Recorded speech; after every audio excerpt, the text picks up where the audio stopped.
You ask Tiger to solve.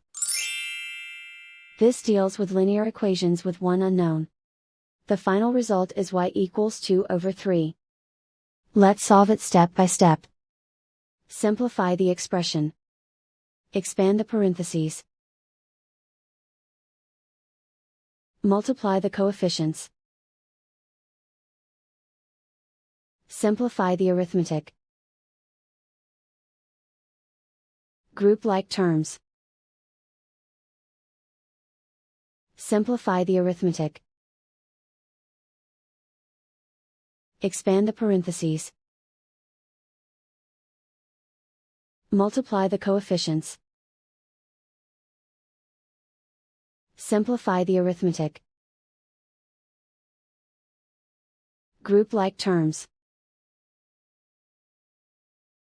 Simplify the arithmetic. Group all y terms on the left side of the equation. Subtract y from both sides. Group like terms. Simplify the arithmetic.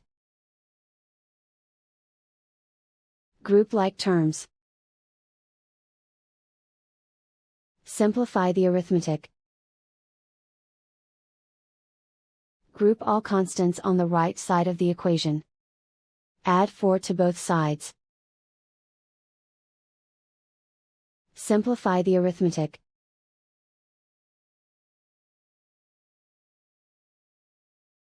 Isolate the y.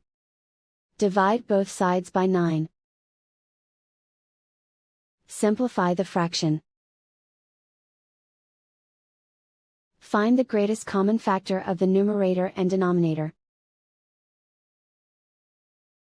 Factor out and cancel the greatest common factor. And so the final result is y equals 2/3.